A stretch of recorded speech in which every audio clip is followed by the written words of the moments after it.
En su día fue un gigante famoso, el barco más grande de la época. Ahora son dos grandes bloques que yacen en el fondo del océano, separados por unos 600 metros, desgarrados por la catastrófica colisión y por el tiempo. La popa del Titanic quedó completamente arruinada tras chocar contra el fondo del mar, pero aún se puede reconocer la proa ya que se conservaron muchos de sus interiores. Hay unas bacterias muy específicas que se encuentran en los restos del barco y que participan en el crecimiento de estas formas de color parduzco tan características del hierro que está oxidándose bajo el agua oceánica. En otras palabras, las bacterias se están comiendo el hierro del casco del Titanic poco a poco, y parece que podrían terminar su tentempié para 2030. Mucho antes de lo que se esperaba, los restos del famoso barco desaparecerán para siempre. Quizá pienses que tal vez sea una buena idea sacar lo que queda del Titanic del fondo del mar, pero se vendría todo abajo solo al intentarlo. Lleva más de 110 años sumergido y ahora está tan oxidado que nadie sería capaz de reconstruirlo aunque consiguiéramos traerlo a la superficie. ¿Piensas que alguna de las 700 personas que sobrevivieron al naufragio pudo oírlo chocar contra el fondo del océano? Al fin y al cabo, el barco más grande que se había construido hasta entonces literalmente desapareció ante sus ojos. Pero lo más probable es que el sonido no haya llegado hasta la superficie. Además, no escuchamos bien bajo el agua porque nuestros oídos no están preparados para oír en ese entorno. Y aunque los pasajeros estaban cerca del lugar del hundimiento, el Titanic tocó fondo a una gran profundidad, 3.800 metros. Hay tantos deslizamientos de tierra y terremotos submarinos que no podemos oír, y hacen mucho más ruido que un barco al estrellarse contra el fondo del océano.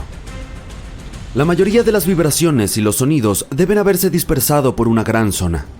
Además, la corriente descendente que muchos creen que golpeó al Titanic después de tocar el fondo del océano también contribuyó a detener la mayoría de las vibraciones acústicas. Por otro lado, el fondo del mar no es tan duro como para producir ruidos muy fuertes. Muchos supervivientes aseguran haber oído ruidos aterradores mientras el Titanic se quebraba, pero ninguno mencionó haber oído nada después de que el barco desapareció bajo la superficie del agua. Algunos supervivientes contaron lo caótico que fue cuando los pasajeros, principalmente mujeres y niños, subían a los botes salvavidas. No había suficientes botes y aún así, algunos ni siquiera estaban llenos a su máxima capacidad. Nadie sabía cómo comportarse en semejante situación. El simulacro de botes salvavidas había sido programado para la mañana anterior a la tragedia, pero por alguna razón se canceló. Un transatlántico gigante que todo el mundo cree insumergible cruza el océano. En su camino, choca contra un iceberg y se hunde. Sí, todos sabemos cómo es la historia. Pero lo que da miedo es que también es el argumento del naufragio del Titán. Una novela publicada en 1898, es decir, 14 años antes de que el Titanic se hundiera o fuera siquiera construido. En la novela, el Titán no tenía suficientes chalecos ni botes salvavidas para todos los pasajeros. También era el barco más grande de la época, casi idéntico en tamaño al Titanic. Y tanto el Titán como el Titanic se hundieron en abril. Dorothy Gibson, una actriz estadounidense de cine mudo, fue una de las pasajeras del Titanic y sobrevivió a la catástrofe. Justo después de llegar a Nueva York, empezó a rodar Salvados del Titanic, una película que se estrenó solo un mes después del hundimiento del barco. Dorothy llevaba incluso los mismos zapatos y la misma ropa que cuando estuvo a bordo. La película tuvo éxito, pero la cinta se destruyó en un incendio, así que de ella solo quedan recuerdos, como de Jack Dawson. El Titanic no estaba solo en las frías aguas del océano cuando se estrelló contra el iceberg. El SS Californian estaba relativamente cerca. Sin embargo, su radio estaba apagada esa noche. En un momento dado, los miembros de la tripulación observaron unas misteriosas luces en el cielo. De inmediato fueron a despertar a su capitán para avisarle, pero él no dio ninguna orden. Tal vez creyeron que solo se trataba de fuegos artificiales. Nunca se dieron cuenta de que las bengalas que los tripulantes del Titanic lanzaron al cielo eran una llamada de socorro. Cuando el SS Californian recibió los mensajes de SOS, ya era demasiado tarde. Algunos sugieren que la luna llena fue la responsable de que el iceberg se cruzara con el gigantesco barco. Una luna llena podría haber causado mareas muy intensas que desprendieron varios icebergs en el frío norte y los lanzaron al sur justo cuando el Titanic Si viste la película, sabes que el barco no se hundió inmediatamente después de que apareciera esa fatalidad helada. Todo el proceso duró unas 2 horas y 40 minutos. Pero la situación era difícil. Había 2.200 personas a las que cuidar, incluidos tripulantes y pasajeros, y las cosas que sucedían en el barco eran caóticas. El diseñador jefe, Thomas Andrews, pronto se dio cuenta de que no podrían mantenerse a flote. A medianoche, toda la tripulación había comenzado a preparar los botes salvavidas para el lanzamiento. Tenían 20 botes con espacio para solo 1.178 personas, que era solo un poco más del 50% de las personas a bordo. La orden era poner a salvo a las mujeres y los niños primero. Los tripulantes estaban allí para remar y guiar los botes. La escena durante las siguientes 2 horas comenzó a escalar gradualmente. Los miembros de la tripulación tenían la tarea de despertar a los pasajeros y advertirles de que algo malo estaba pasando. Querían colocarlos en una flota de botes salvavidas lo antes posible. A las 12:15 am, algunos tripulantes enviaron una señal de socorro. Un barco de vapor llamado Frankfurt fue uno de los primeros que recibió el mensaje y respondió, pero estaban a unas 170 millas náuticas de distancia. Algunos otros barcos también recibieron el mensaje y ofrecieron su ayuda, pero lamentablemente también estaban demasiado lejos. A las 12:20 am, el transatlántico Carpathia de Cunard recibió una señal de socorro del Titanic y cambió su rumbo de inmediato. Estaba a 58 millas náuticas de distancia en ese momento y les tomaría más de 3 horas llegar allí. 20 minutos después, la tripulación bajaba el primer bote salvavidas. Llevaba solo 27 pasajeros, aunque tenía espacio para 65. Muchos de los botes salvavidas que se lanzaron primero estaban muy por debajo de su capacidad. Los miembros de la tripulación estaban preocupados, pensando que los cabrestantes no podrían sostener un bote salvavidas completamente cargado, y al principio muchos pasajeros tenían demasiado miedo de abandonar el barco. Todavía pensaban que el Titanic era insumergible y no podían imaginar el escenario que sucedería 1 o 2 horas después. La tripulación disparó el primero de 8 cohetes de socorro, pero fracasó. Nadie estaba lo suficientemente cerca para ayudar. A la 1:20 am bajaron 10 botes salvavidas. El número 8 tenía solo 28 personas en él. Uno de los pasajeros del número 10 era Milvina Dean, de 9 semanas. Más tarde se convertiría en la última superviviente que vivió hasta 2009 y cumplió 97 años. Ya eran las 2 am. 3 de los botes plegables eran los únicos botes salvavidas que quedaban en el barco. La proa se había hundido hasta el fondo y se había inclinado muy por debajo de la superficie. Las personas a su alrededor ahora podían ver claramente las hélices de popa sobre el agua. La tripulación estaba bajando el bote salvavidas plegable D desde el techo de las habitaciones de los oficiales con más de 20 pasajeros en él. Cuando la proa del barco se hundió, el agua arrastró el plegable A de la cubierta.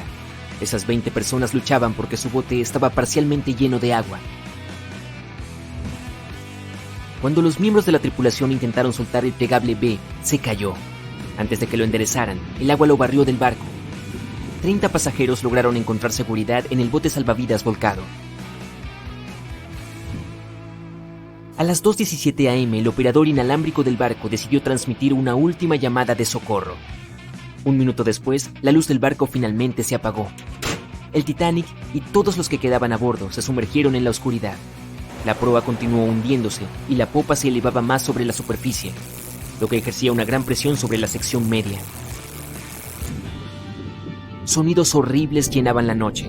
El Titanic, este enorme barco legendario en el que tanta gente depositaba sus esperanzas y entusiasmo, se partió en 2, entre el tercer y el cuarto embudo. Los informes especularían que la sección de proa tardó unos 6 minutos en llegar al fondo del océano. La popa volvió a sentarse en el agua antes de volver a elevarse a una posición vertical. Permaneció en esta situación hasta que finalmente desapareció en el océano. A las 2:20 am, la popa aparentemente retuvo aire en el interior y la presión del agua la aplastó a medida que bajaba. La popa aterrizó a unos 610 metros de distancia de la proa. La gente consideraba al Titanic como el barco más rápido del mundo. Pensaron que era insumergible porque 4 de sus compartimientos podían inundarse, y eso aún no causaría una pérdida crítica de flotabilidad. En 2012, un siglo después del naufragio, se descubrieron nuevos documentos relacionados con la escandalosa falta de botes salvavidas. Parece que un inspector de seguridad llamado Maurice Clark propuso agregar al menos 10 botes salvavidas 5 horas antes de que el barco zarpara. Pero como los dueños del barco querían salir a tiempo, su petición fue pasada por alto. También se advirtió que, a menos que mantuviera este secreto, sería despedido. En retrospectiva, si los propietarios hubieran seguido su consejo, unas 700 personas más podrían haber sobrevivido esa noche. Los 20 botes salvavidas que realmente llegaron a bordo podrían haber transportado hasta un tercio de los pasajeros, incluso a su máxima capacidad. Pero trágicamente, algunos de ellos se lanzaron al agua con solo 12 personas, cuando podrían haber salvado fácilmente hasta 65 cada uno. Para empeorar el desastre, los miembros de la tripulación del Titanic no estaban debidamente capacitados en el uso del equipo de lanzamiento de botes salvavidas. Es por eso que los botes fueron lanzados lentamente, de manera incorrecta y a veces sin la supervisión adecuada. De los 20 botes, solo 18 se pusieron a flote correctamente. Además, los pasajeros no fueron informados sobre las medidas de seguridad. Un simulacro de botes salvavidas debería haber tenido lugar el 14 de abril, pero el capitán finalmente canceló el evento. Uno de los tantos mitos que rodean al Titanic y su catastrófico final también está relacionado con la falta del número necesario de botes salvavidas. No había ninguna ley marítima en ese momento que dijera que las mujeres y los niños deberían subirse primero. Pero era una costumbre universalmente aceptada en situaciones como un naufragio. Poco después de que el Titanic se hundiera en las heladas aguas del Atlántico, comenzaron a correr rumores. Se decía que algunos hombres desesperados habían recurrido a disfrazarse de mujer en esos momentos finales antes de la medianoche del 14 de abril de 1912. Querían conseguir un lugar en los botes salvavidas. Al mismo tiempo, hay poca o ninguna evidencia de que alguno de los pasajeros masculinos del Titanic haya hecho esto. En cualquier caso, ¿qué pasó con esos 20 botes salvavidas que estaban a bordo del Titanic después de que el barco chocara contra el iceberg? Lo que sí sabemos es que todas estas embarcaciones fueron desplegadas entre las 00:40 y las 2:15 horas, con un total de 718 personas a bordo. Cuando fueron rescatados por el RMS Carpathia alrededor de las 4 a.m. del mismo día, solo quedaban con vida 705 personas. La tripulación del RMS Carpathia tardó más de 4 horas y 30 minutos en recoger a todos los pasajeros y 13 de los botes salvavidas. Esto fue todo lo que se le permitió llevar al barco de rescate. El resto de los botes, ahora vacíos, quedaron a la deriva en el mar. Los que sí fueron rescatados luego fueron devueltos a White Star Line, la compañía naviera británica que operaba el Titanic. Curiosamente, después de ser devueltos, parecen haber desaparecido de los registros oficiales. La última imagen jamás tomada de los 13 botes salvavidas supervivientes fue cuando los descargaban en el puerto de Nueva York. Triste e irónicamente, allí es donde se suponía que el Titanic estaría el 18 de abril de 1912. A los botes salvavidas se les retiraron sus placas de identificación del Titanic o de cualquier otra marca que pudiera haberlos vinculado al barco. Algunas fuentes afirman que los botes finalmente fueron destruidos. Pero, ¿esto realmente era la verdad? El destino de un bote salvavidas en particular ha sido fuente de mucho debate. El bote plegable A, el último en abandonar el barco, fue recuperado por el RMS Oceanic, un mes después del accidente. En ese momento estaba a unos sorprendentes 322 kilómetros del lugar donde se había hundido el Titanic. Además, en el barco había un anillo de matrimonio grabado con las palabras Edward to Gerda. Un triste mensaje para una pareja que se perdió en el mar después de lograr escapar del Titanic que se hundía. Posteriormente identificados como Edward y Gerda Lindell, la pareja viajaba de Suecia a los Estados Unidos para mudarse. Algunas historias afirman que el señor Lindell, de hecho, llegó al bote plegable A, pero su esposa no tuvo tanta suerte. Ninguno fue visto nunca más, y el anillo de bodas finalmente fue enviado al padre de Gerda. La recuperación del bote plegable A se registró tanto en fotografías tomadas por la tripulación a bordo del RMS Oceanic, como en un relato detallado escrito a mano por un compañero de viaje. Afirmaron que el bote salvavidas se parecía más a un trozo de madera arrastrado por las olas que a un bote. Y el primer bote salvavidas que partió del Titanic fue el bote salvavidas número 7. Fue apodado el bote salvavidas de los millonarios. Se rumorea que los 12 pasajeros a bordo podrían haber sobornado a la tripulación para remar hacia un lugar seguro, en lugar de permitir que otros lo usaran. En 2015, algunos de los artículos recuperados de este bote, incluidos un menú de almuerzo, un boleto y una carta de uno de los pasajeros, fueron vendidos por hasta $70,000 por un subastador de Nueva York. ¿Conoces SOS, cierto? 3 puntos, 3 barras y 3 puntos más. Es una señal bastante fácil de utilizar en código Morse. Significa salva nuestras almas o salva nuestro barco. La tripulación del legendario Titanic trató desesperadamente de enviar esta señal durante 2 horas la noche del 14 de abril de 1912. Había otros barcos no muy lejos del lugar donde el iceberg derribó al poderoso titán del mar. Pero la llamada de ayuda aparentemente desapareció antes de que pudiera llegar a ellos. El barco de pasajeros SS Mount Temple captó una señal e intentó responder, pero el Titanic nunca obtuvo la respuesta. Entonces, ¿qué estaba silenciando los gritos de auxilio del barco? ¿Un desconocido triángulo de las Bermudas del Atlántico Norte? Considera esto. Testigos presenciales dicen que el cielo estaba pintado con una brillante aurora boreal esa fría noche fatídica. Hermoso, sí. Pero ese día, la aurora boreal pudo haber sellado el destino del Titanic para siempre. Verás, la aurora boreal se forma gracias a tormentas geomagnéticas. Suena un poco complicado, pero son básicamente fluctuaciones en la esfera magnética de la Tierra. Y lo que las causa es el Sol mismo. La esfera magnética es como una burbuja protectora que rodea nuestro planeta. Bloquea la llegada de los dañinos rayos solares, vientos y otros peligros cósmicos. Sin ella, la vida en nuestro planeta no sería posible. La Tierra se parecería más a Marte. También tienes que agradecer a ella que las brújulas apunten al norte. Los expertos saben que la magnetosfera de la Tierra afecta al equipo de navegación, o lo interrumpe, lo que nos lleva de vuelta al Titanic. Recientemente, una investigadora del clima llamada Mila Sinkova propuso una teoría de que las erupciones solares que provocaron una tormenta geomagnética podrían haber jugado un papel importante en la prematura desaparición del Titanic. Las erupciones solares se dan a conocer en la Tierra todo el tiempo. Algunas personas son especialmente sensibles a las tormentas magnéticas que provocan. Estas personas desafortunadas pueden sentir debilidad, fatiga, dolores de cabeza e incluso cambios de humor. En días habituales, la presión es la misma en ambos lados. La magnetosfera bloquea todas las cosas malas y estamos todos felices. Pero a veces ocurren explosiones en el Sol, que pueden ser enormes, del tamaño de la Tierra. Estas llamaradas disparan una ola de partículas cargadas que chocan con la magnetosfera a altas velocidades. Nuestra burbuja protectora luego va a la defensa. Contrae, deforma y empuja esas partículas hacia los polos. Entonces, a esas luces brillantes que bailaban sobre el Titanic esa noche en el norte, las conocemos como aurora boreal. En el sur, aurora austral o las luces del sur.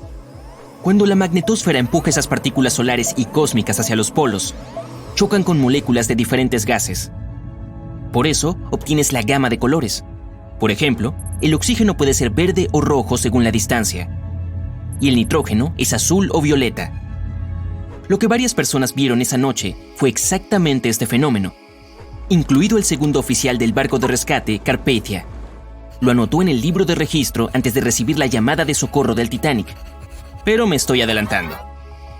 Las auroras son un signo visible de una tormenta geomagnética. Ahora, sobre el equipo de navegación. Esto se aplica a los dispositivos de radiofrecuencia y satélite. Recuerda, no tenían iPhones en los días del Titanic, por lo que la persona promedio no podía notar que sus dispositivos se estropeaban. Pero los dispositivos de navegación y el telégrafo inalámbrico existían y se usaban activamente. Regresemos a la Edad Media, cuando los marineros notaron que algunos días las brújulas se movían. Las flechas giraban en todas direcciones y la gente en ese entonces no tenía idea de por qué. No fue hasta el siglo XVIII cuando los científicos franceses descubrieron que días tan problemáticos ocurren al mismo tiempo que aparecen manchas negras en el sol. Llamaradas solares, el misterio se resolvió. Ahora, el Titanic tenía el equipo de radio más avanzado y conocido en ese momento. Lo probaron minuciosamente para asegurarse de que funcionaba a distancias de hasta 3.200 kilómetros de distancia. El Titanic superó todas las pruebas. El 10 de abril de 1912, el enorme transatlántico salió de Southampton y partió hacia Nueva York. Al día siguiente, la tripulación comenzó a recibir los primeros informes de icebergs a la deriva y campos de hielo. Pusieron puntos en el mapa para marcar las coordenadas y dejaron escapar un suspiro de alivio.